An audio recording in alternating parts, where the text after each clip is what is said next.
நீங்கள் அறியாத ஒருவர் உங்களிடையே நிற்கிறார் என்று திருமுழுக்கு யோவான் தன்னை பற்றி தெரிந்து கொள்ள வந்தவர்களிடத்திலே கூறினார். நீங்கள் அறியாத ஒருவர் உங்களிடையே நிற்கிறார். அது முற்றிலும் உண்மையானது. ஆண்டவர் இயேசுவினுடைய காலத்திலே பல பேர் அவரை அறிந்து கொள்ளவே இல்லை. இதை யோவான் நற்செய்தியாளர் 1வது அதிகாரம் 10 மற்றும் 11வது வசனத்திலே மிக தெளிவாக எடுத்து சொல்லுகின்றார். ஒளியான அவர் இவ்வுலகிலே இருந்தார், ஆனால் உலகு அவரை அறிந்து கொள்ளவில்லை. அவர் தமக்குரியவர்களிடம் வந்தார், ஆனால் அவருக்குரியவர்கள் அவரை ஏற்றுக்கொள்ளவில்லை என்று குறிப்பிடுகின்றார். ஒளியான கடவுள் இவ்வுலகிலே தொடக்க முதலே இருந்து கொண்டிருந்தார், ஆனால் யாரும் அவரை அறிந்து கொள்ளவில்லை. அவரை அறிந்து கொள்ளாததால் அவர் அவர்களுக்குரியவரிடத்திலே வந்த பொழுதும் அவரை ஏற்றுக்கொள்ளவில்லை. நற்செய்தியிலே பல இடங்களிலே நாம் பார்க்கின்றோம், ஆண்டவர் இயேசு கிறிஸ்துவை மக்கள் ஏற்றுக்கொள்ளவே இல்லை.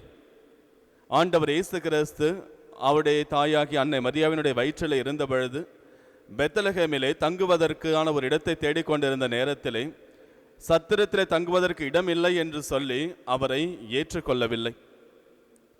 பிறகு ஆண்டவர் இயேசு கிறிஸ்து சமாரிய பகுதிகள் வழியாக எருசலேமை நோக்கிய பயணத்தில் இருந்த பொழுது அந்த பகுதிகளில் வாழ்ந்து கொண்டிருந்த மக்கள் ஆண்டவரை ஏற்றுக்கொள்ளவில்லை. ஆண்டவர் இயேசு கிறிஸ்து பேயினால் பிடிபட்டு அவதிப்பட்டு கொண்டிருந்த ஒரு மனிதனை குணப்படுத்தி அந்த பேயை பன்றிகளிடத்திலே அனுப்பிய பிறகு அந்த பன்றிகள் கடலிலே மூழ்கி இறந்து விடுகின்றன. அப்பொழுது அந்த பகுதிகளில் வாழ்ந்து கொண்டிருந்த அந்த ஊரிலே வாழ்ந்து கொண்டிருந்த மக்கள் ஆண்டவர் இயேசுவிடத்தில் வந்து, நீர் எங்களிடத்தில் இருக்க வேண்டாம், எங்களை விட்டு சென்று விடும் என்று அவரை ஏற்றுக்கொள்ளவில்லை. இவ்வாறாக ஆண்டவர் இயேசுவை மக்கள் ஏற்றுக்கொள்ளவே கிடையாது. காரணம், அவர்கள் அவரை அறிந்து கொள்ளவே இல்லை.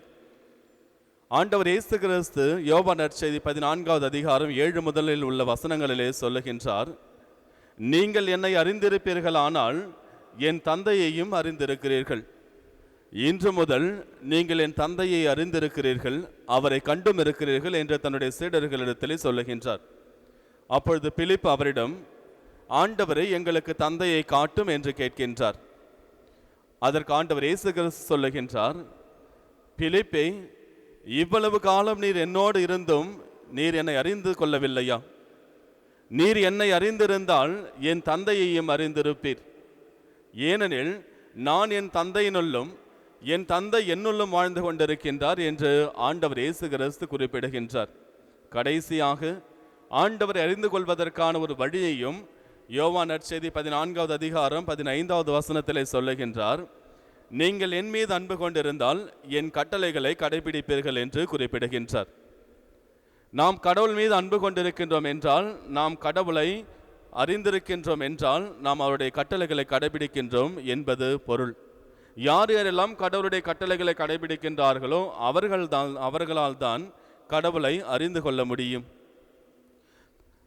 முதல் திருமுகத்திலே யோவான் சொல்லுகின்றார், 2வது அதிகாரம் 3வது வசனத்திலும் 4வது வசனத்திலும் சொல்லுகின்றார், நாம் அவருடைய கட்டளைகளை கடைபிடிக்கின்றோம் என்றால் நாம் அவரை அறிந்திருக்கின்றோம்.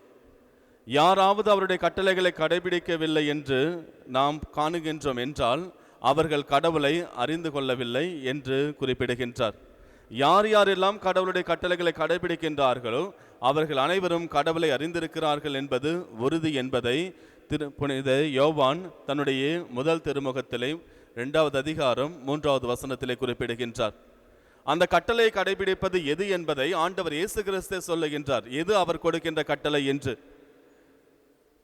யோவான் நற்செய்தி 15வது அதிகாரம் 12வது வசனத்திலே சொல்லுகின்றார், நான் உங்களுக்கு புதியதொரு கட்டளை கொடுக்கின்றேன். அது என்ன கட்டளை என்றால், நான் உங்கள் மீது அன்பு செலுத்துவது போல நீங்கள் ஒருவர் மற்றவரிடம் அன்பு செலுத்துங்கள் என்று அந்த கட்டளை கொடுக்கின்றார். யார் யாரெல்லாம் இந்த கட்டளையை கடைபிடிக்கின்றார்களோ அவர்கள் கடவுளை அறிந்திருக்கிறார்கள். யார் யாரெல்லாம் இந்த கட்டளை கடைபிடிக்கவில்லையோ அவர்கள் கடவுளை அறிந்து கொள்ளவில்லை. நாம் ஆண்டவர் இயேசுவை அன்பு செய்கின்றோம் என்றால் நாம் மற்றவர்களையும் சகோதரர் சகோதரிகளையும் அன்பு செய்து வாழ வேண்டும். யார் யாரெல்லாம் சகோதரர் சகோதரிகளை அன்பு செய்கிறார்களோ அவர்கள் கடவுளையும் அன்பு செய்கிறார்கள், அவர்கள் கடவுளை அறிந்திருக்கிறார்கள். இதை புனித யோவான் இன்னும் ஆழமாக சொல்லுகின்றார்.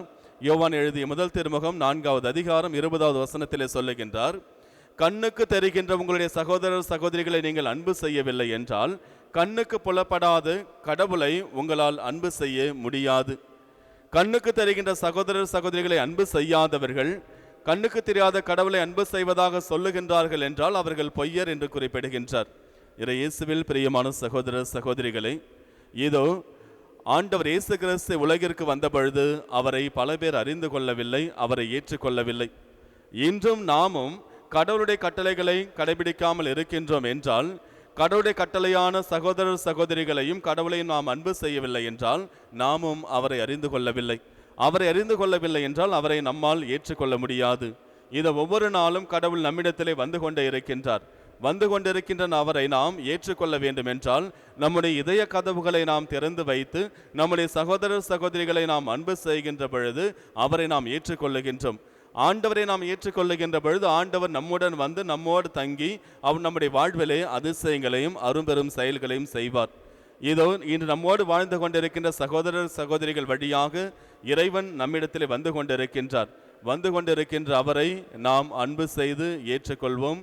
இறைவனுடைய பிள்ளைகளாக வாழ்வோம். ஆமீன்.